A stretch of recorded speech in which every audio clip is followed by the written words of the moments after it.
Géopolitique et géostratégie des mines et de l'industrie en Afrique.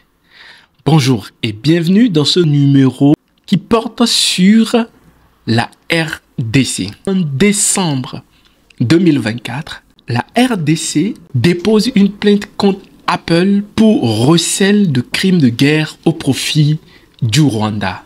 Dans ce même mois, le géant Apple dit avoir suspendu ses approvisionnements en minerais en provenance de la RDC et du Rwanda. Pour comprendre le rôle qu'Apple vient jouer au milieu de toute cette grandiosité tentaculaire que représente la RDC, sous toute cette couture et notamment centrée sur l'intérêt des mines, nous allons découvrir à quoi sert chacun des 3T et du cobalt. Je suis Eusto, consultant formateur en logistique et business trainer. Et j'ai le plaisir, si vous suivez cette chaîne, de vous inviter à découvrir les différentes formations que nous donnons qui s'orientent sur le secteur minier avec la possibilité dans un premier temps pour des professionnels de se faire former afin d'occuper des postes et des fonctions dans le domaine minier, mais également un deuxième format business qui est destiné aux entrepreneurs et aux patrons de PME, ceux qui décident de pouvoir rentrer dans le secteur des mines afin d'apprendre quelles sont les structurations d'offres et de services que des entreprises peuvent fournir dans le secteur minier. Nous précisons également que cette formation business a pour vocation de vous apprendre comment mettre en place une exploitation minière de A à Z. À travers la dite formation, vous aurez l'occasion éventuellement avec nous de pouvoir vous plonger à travers l'immersion dans des mines pour découvrir de façon palpable quelles sont les richesses et quelles sont les activités qui entourent et les opportunités que regorge le secteur minier en Afrique. Il est très important, si vous êtes entrepreneur, de vous pencher sur ce secteur parce que c'est le domaine qui redéfinit les cartes et redistribue les jeux en matière de géopolitique et aussi de tendances économiques dans le monde actuel. Vous le comprendrez davantage à la lumière de cette vidéo. Le tout premier, c'est casitérite, qui est le minerai de l'étain. À quoi sert le minerai de l'étain particulièrement? Les usages principaux que l'on peut avoir sur la cassitérite, qui est un oxyde d'étain de formule SNO2, c'est quelle est la principale source de ce que l'on appelle l'étain, un métal essentiel dans plusieurs industries. Vous avez l'usage de l'étain dans la soudure, dès lors qu'on l'utilise comme alliage entre l'étain et le plomb ou l'étain et l'argent. Alors à partir de là, l'étain est l'un des composants majeurs des alliages de soudure utilisés pour connecter les circuits électroniques. En dehors donc de cette application, l'étain sert dans le revêtement. Les composés d'étain sont utilisés pour fabriquer des revêtements transparents et conducteurs comme ceux des écrans tactiles. En termes de produit final, les revêtements sont utilisés sous la forme d'indium tin oxide, ce qu'on appelle ITO, utilisé pour les écrans LCD, les écrans OLED et les écrans tactiles. Apple a une utilisation critique de ces matériaux, notamment de l'étain. Apple va donc l'utiliser dans les soudures de ses produits électroniques comme l'iPhone, le MacBook, l'iPad, les écrans tactiles qui nécessitent de l'oxyde d'indium éteint, l'ITO, pour leur transparence et leur conductivité. Mais qu'en est-il maintenant du colombo-tantalite, du minerai de tantal connu sous le nom de coltan? Le coltan est un minerai crucial pour l'industrie technologique moderne, principalement en raison de sa teneur en tantal. Le tantal est un métal rare qui possède des propriétés exceptionnelles, notamment une résistance à la chaleur et à la corrosion et une capacité élevée de stockage électrique.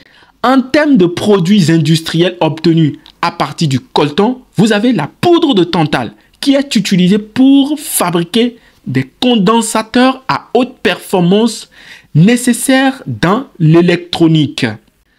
Ensuite, vous avez des alliages de tantal qui sont intégrés dans des équipements exposés à des températures et des pressions élevées comme les turbines. Il est utilisé également sous forme d'oxyde de tantale, qui est un composant essentiel des lentilles optiques, utilisé pour améliorer la réfraction dans les caméras et les microscopes. De même, le coltan est utilisé sous forme de revêtement de tantale, appliqué sur des implants médicaux tels que des simulateurs cardiaques, des implants orthopédiques, en raison de sa biocompatibilité. Vous voyez autant d'applications que l'on fait à base du coltan. Et donc, les industries qui utilisent le tantale sont l'industrie électronique pour la fabrication de condensateurs et résistances miniaturisées pour les smartphones, les ordinateurs portables, les consoles de jeux et autres appareils électroniques que vous connaissez. Mais également l'industrie aérospatiale et l'industrie de la défense. Ces industries utilisent le coltan dans les alliages résistants à la chaleur pour les moteurs de turbine, les avions de chasse et les satellites. Apple a une dépendance stratégique au tantale. Les produits de la marque comme l'iPhone, l'iPad et les MacBooks utilisent des condensateurs en tantale pour leur capacité et leur fiabilité dans des environnements à haute performance.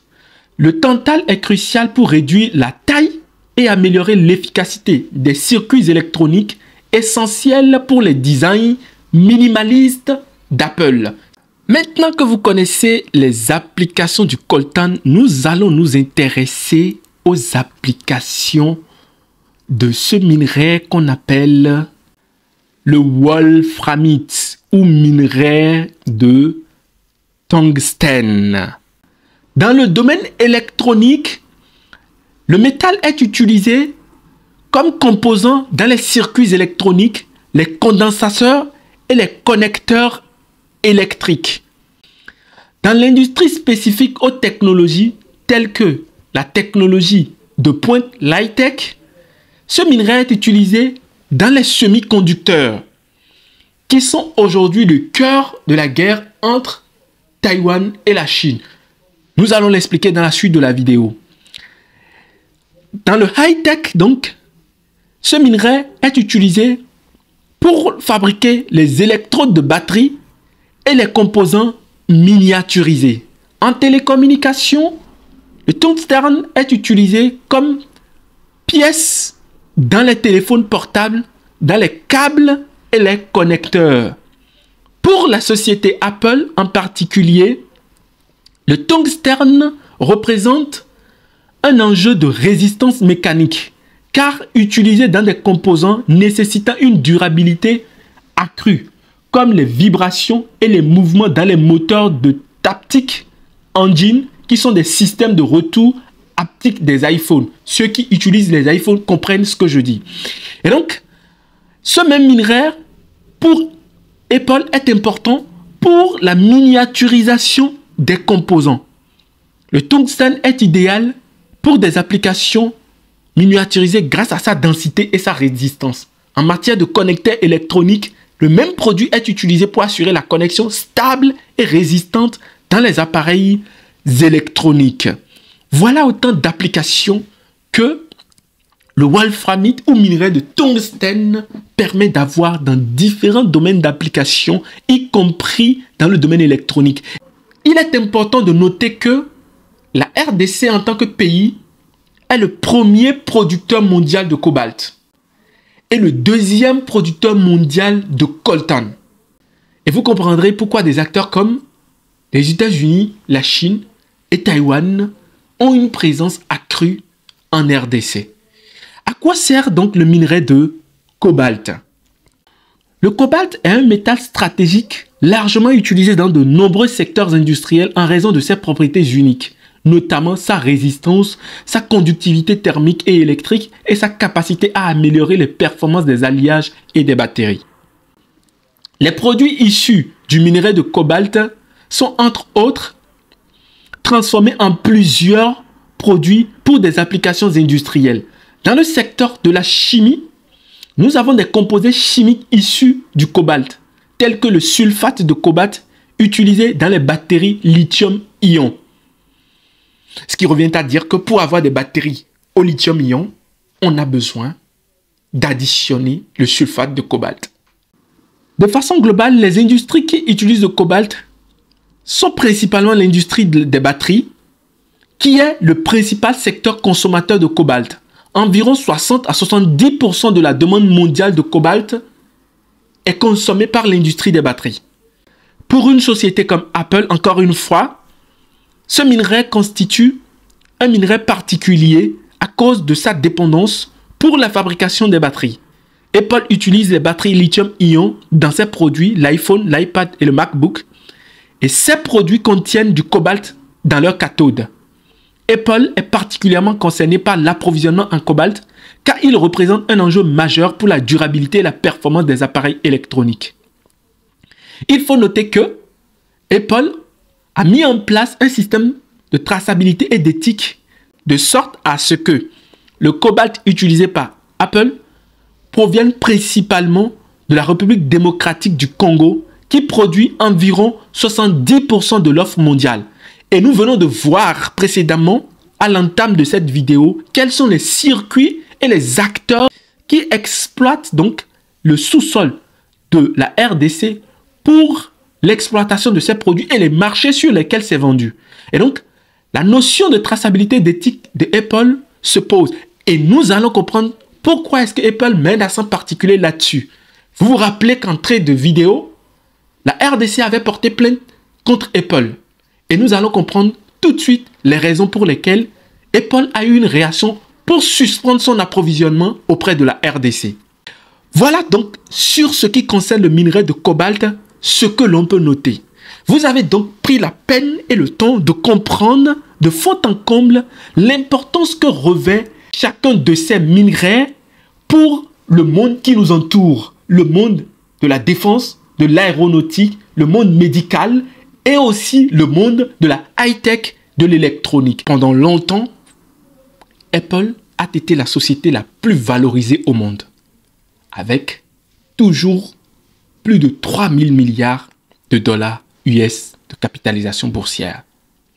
Apple innove aujourd'hui avec plein de produits de high-tech tels que le Apple Vision Pro, qui accentue l'ère de la réalité virtuelle augmentée. Si nous avons la possibilité de rêver futuriste aujourd'hui grâce à Apple, c'est sans aucun doute à cause de sa capacité, mais aussi et surtout des différents minerais qui sont utilisés par la Mac. La Mac n'est pas seule à utiliser ces différents minerais. Mais ce qu'il faut reconnaître, c'est que la Mac, de par ses sous-traitants, achète une bonne partie de ces minerais depuis la RDC. Une petite étude que nous avons réalisée nous a permis de pouvoir identifier et de cartographier la supply chain de Apple. J'aurai donc le plaisir à cette étape de la vidéo de vous présenter 7 différents sous-traitants de Apple qui sont des sociétés mondialement reconnues et qui assemblent, livrent, produisent, construisent divers produits qui rentrent dans la fabrication des produits de la marque Apple. Cela voudra dire que Apple confie à ces différentes sociétés différentes tâches à exécuter pour la fabrication de ces produits. Il faut reconnaître que Apple détient beaucoup de brevets et signe des accords de sous-traitance avec des sociétés réparties un peu partout dans le monde. Et tel que vous pouvez le voir sur cette cartographie, la bonne partie de ces sociétés se trouve en Asie, principalement en Chine, à Taïwan. Vous avez, dans un premier temps, Foxconn, qui est un leader dans l'assemblage des produits iPhone, iPad et MacBook. Foxconn est installé en Chine, à Taïwan et en Inde. Son marché d'approvisionnement n'est rien d'autre que la RDC, l'Australie et l'Indonésie. Lorsque cette société Foxconn achète des minerais, elle associe une raffinerie dans certaines régions du monde qui vont lui permettre de raffiner les produits achetés à l'RDC, à l'Australie et à l'Indonésie afin de les rendre capables d'avoir des usages industriels pour le secteur de l'électronique. Et ces raffineries sont des moteurs qui vont donner plus de valeur au produit brut qui est extrait depuis la RDC. Et au nombre de ces raffineries, on peut citer Umicore, qui est situé en Belgique, Jinshuan, qui est situé en Chine. En dehors de Foxconn, nous avons Pegatron. Pegatron, qui est aussi une société qui assemble des iPhones et autres appareils pour Apple. Pegatron est situé en Chine, à Taïwan et au Vietnam. Le marché d'approvisionnement de Pegatron en termes de minerais est l'RDC et l'Australie. Et les raffineries qui sont associées pour donner de la valeur aux minerais que cette société achète sont Jinshuan Group, situé en Chine, et Sumitomo, situé au Japon. Un troisième sous-traitant de Apple est Wistron. Wistron fournit pour Apple de l'assemblage des iPhones. Wistron est installé en Chine et en Inde. Les marchés d'approvisionnement de minerais de Wistron ne sont rien d'autre que la RDC et l'Indonésie. Et les raffineries associées à Wistron sont Glencore, raffinerie en Suisse, et Umicore, raffinerie en Belgique. En dehors de Wistron, on peut citer Quanta Computer, qui est également le quatrième sous-traitant de Apple que nous avons identifié. Quanta Computer fournit à Apple comme produit l'assemblage de ses MacBooks et des Apple Watch. Le pays d'installation de Quanta Computer est bien évidemment la Chine et Taïwan. Le marché d'approvisionnement de Quanta Computer n'est rien d'autre que la RDC, l'Australie et le Chili. Et les raffineries qui sont associées à Quanta Computer pour redonner de la valeur aux matériaux, aux minerais achetés pour les rendre d'applications industrielles électroniques sont Norilsk Nickel, qui est un acteur russe, et Sumitomo, qui est un industriel japonais spécialisé dans la raffinerie de minerais. Le cinquième sous-traitant que nous avons identifié est Luxar Precision, qui est une entreprise qui fournit à Apple des produits pour l'assemblage des AirPods et d'autres appareils. Son implantation géographique est en Chine et au Vietnam. Et son marché d'approvisionnement en matière de produits miniers est la RDC, l'Australie et le Pérou. Et Luxar Precision va utiliser comme raffinerie associée Jinshuan Group, qui est situé en Chine, et Freeport-McMoRan, qui est aux États-Unis. En dehors de Luxar Precision, nous avons Murata Manufacturing, qui va fournir à Apple des condensateurs en céramique et composants électroniques. Son pays d'implantation, c'est le Japon. Et ces pays d'approvisionnement ne sont rien d'autre que l'Australie et le Chili. Et les raffineries associées sont Doha Holding au Japon et Jishin Nippon Mining au Japon. En dehors de Murata Manufacturing, le septième sous-traitant de Apple que nous avons identifié est ST Microelectronics, qui va fournir aux géants de la pomme des capteurs et des composants électroniques. Cette société est située en France et en Italie et s'approvisionne en minerais auprès de l'Australie, de la RDC et de l'Afrique du Sud. Elle va utiliser comme raffineries associées, l'Eurasian Resources Group au Kazakhstan et Umicore en Belgique. Voilà une cartographie que nous avons réalisée sur 7 principaux sous-traitants du géant électronique Apple. Et ce que l'on peut remarquer et qui n'est pas du tout étrange, c'est que le marché d'approvisionnement en minerais de tous ces sous-traitants de Apple sont presque en première position la RDC. Ce qui vous démontre de l'importance stratégique, de l'importance géopolitique des minerais du sous-sol de la RDC dans le monde du high-tech et donc principalement pour le géant de la pomme Apple. Et vous avez donc sur cette carte une présentation des pays d'implantation de ces différentes sociétés sous-traitantes d'Apple et en même temps des pays d'extraction qui sont associés comme marché d'approvisionnement des minerais pour ces sociétés sous-traitantes. Et qu'est-ce que l'on remarque? C'est que la RDC est au centre. Mais en plus, il y a un aspect géopolitique pertinent qui ressort.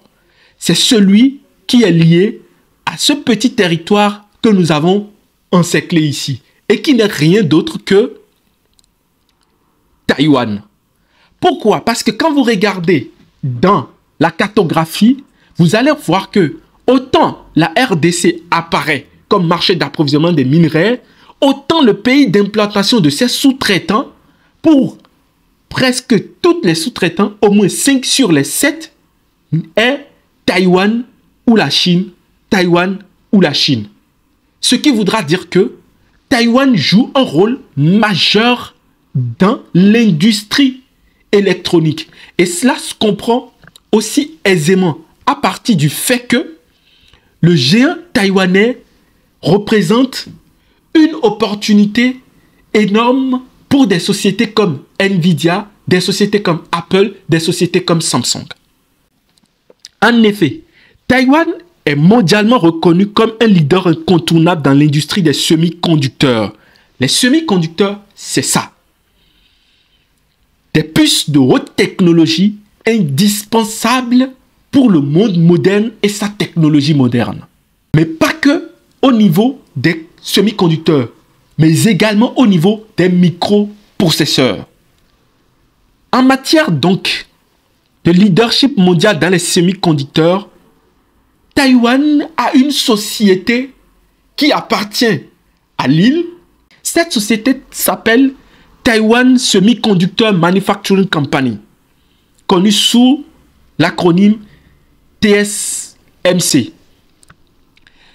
La société contrôle plus de 50% du marché mondial des services de fabrication de semi-conducteurs foundry et environ 90% des technologies avancées de gravure, moins de 7 nanomètres.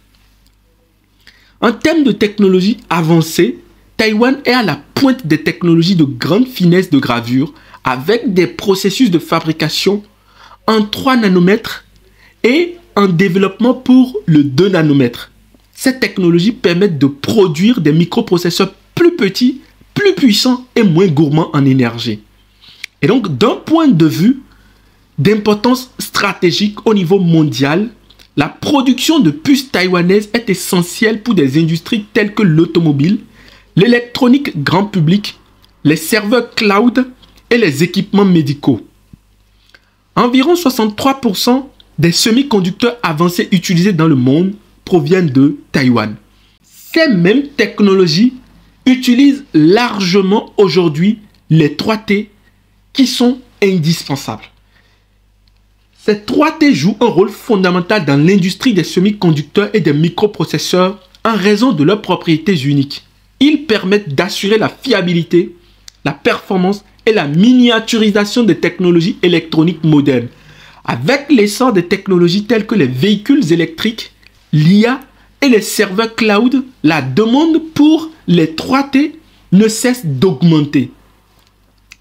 Ainsi donc, une grande partie des 3T provient de régions comme la République démocratique du Congo où l'exploitation est souvent associée aux conflits armés et aux violations des droits de l'homme.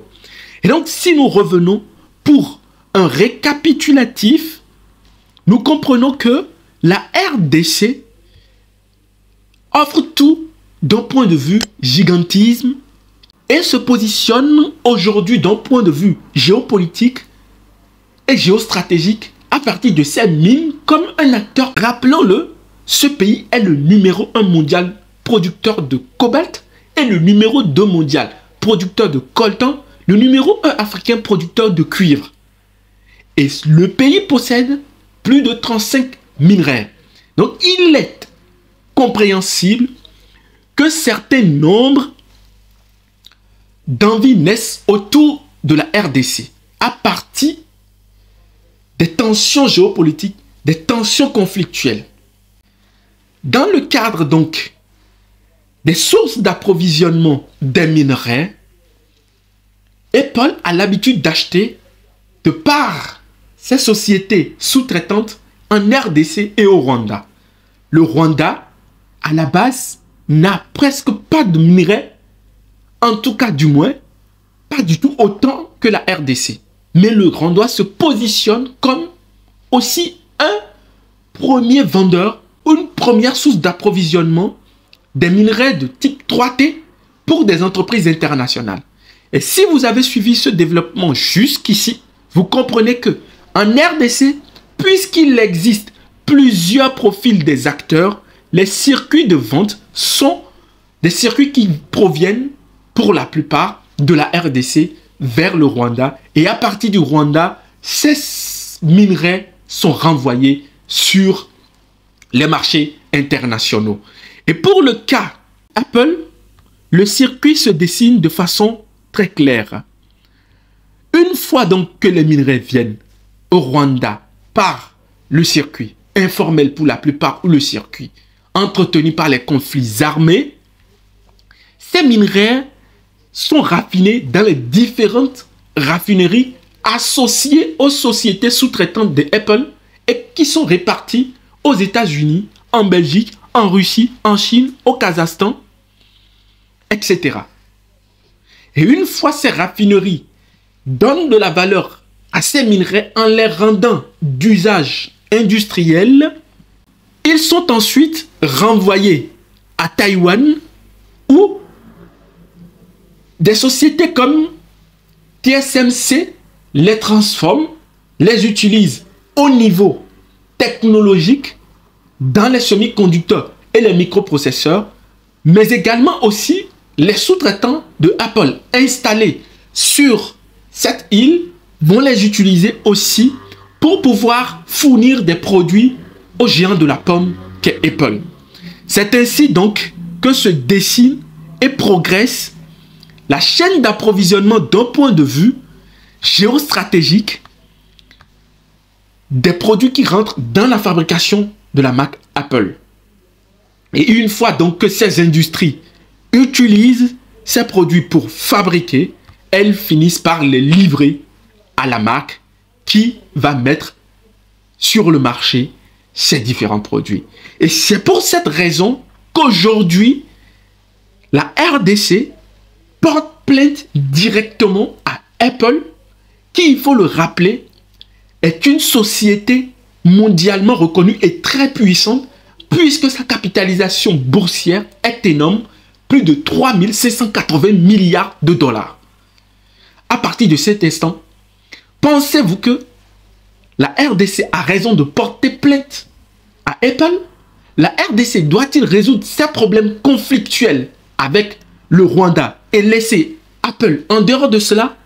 Dites-nous ce que vous pensez de tout cela dans les commentaires. Il est indéniable aujourd'hui que la démarche de la RDC rentre dans une démarche géopolitique globalisée, où cette terre, ce pays dont le sous-sol est bourré de minerais, ne saurait continuer à accepter de se voir dérangé par une ingérence telle que le qualifie le président Félix Tshisekedi à travers les actions que mène le Rwanda sous la responsabilité de Paul Kagame, qui est le président rwandais. Des pourparlers sont en cours et aujourd'hui, ces deux États n'arrivent pas à s'entendre. En paraphrasant, l'un se présente comme une bactérie qui est en train de sucer l'autre. Ça, c'est ce que présentent les médias et c'est ce qu'en disent les autorités congolaises. Qu'est-ce que vous pensez de cet état de choses? Des pays africains doivent-ils devenir les uns pour les autres des occasions de chute? Donnez-nous vos avis dans les commentaires. Cependant, il faut reconnaître que sur cette cartographie géopolitique, les États-Unis jouent un rôle crucial. Parce que les États-Unis sont des soutiens de la RDC, tout en dénonçant, il faut le noter, des ingérences de la part de Kigali. De la même manière, les États-Unis protègent Taïwan, ou du moins se présentent comme en posture de protéger, même avec les armes, Taïwan contre toute invasion de la Chine. Cette tension existe aujourd'hui d'un point de vue géostratégique parce que les grandes firmes américaines utilisent largement des sous-traitants taïwanais et développent et profitent des technologies que développe Taïwan. La Chine, qui, dès les premières heures de son éveil, a trouvé le moyen d'offrir son territoire et la main-d'œuvre de son pays comme une alternative intéressante pour l'externalisation des entreprises internationales, se retrouve en train de perdre ce qu'elle considère comme une province qui se rébelle. Selon Pékin, Taïwan ne peut être considéré comme un pays et dans les faits, jusqu'à aujourd'hui, Taïwan n'est pas reconnu par tout le monde comme étant un pays à part entière. Et la Chine cherche par tous les moyens à remettre Taïwan dans ses girons.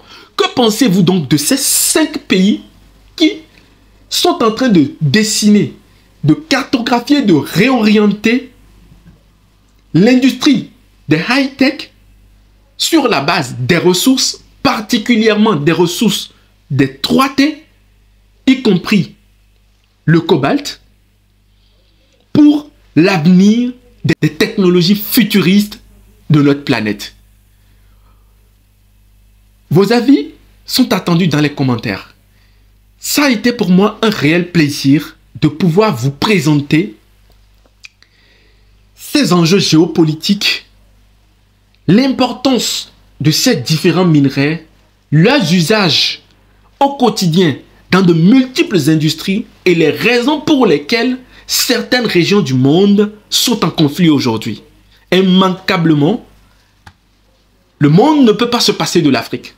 Encore plus le monde d'aujourd'hui, aussi technologique qu'elle puisse être, elle se base fondamentalement sur des pays africains, notamment la RDC, qui offre dans un gigantisme incompréhensible des opportunités incroyables pour des sociétés étrangères, mais également pour des puissances étrangères. Cependant, que pouvons-nous dire du développement de la RDC? Le pays est reconnu comme un des pays les plus endettés, un des pays les plus pauvres. Comment peut-on disposer d'autant de ressources, d'autant de potentialités dans son sous-sol? Et comment peut-on n'être entouré que d'autant de sociétés étrangères et de puissances étrangères et toujours demeurer pauvre? La question reste posée. Vos avis sont attendus dans les commentaires.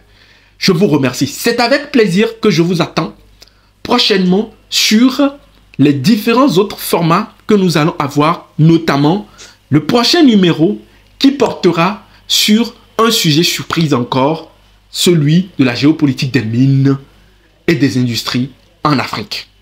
Ce serait avec plaisir que je vais vous présenter encore de fond en comble tout ce qui tourne autour des enjeux géopolitiques, des conflits géostratégiques sur les minerais en Afrique. Je vous remercie.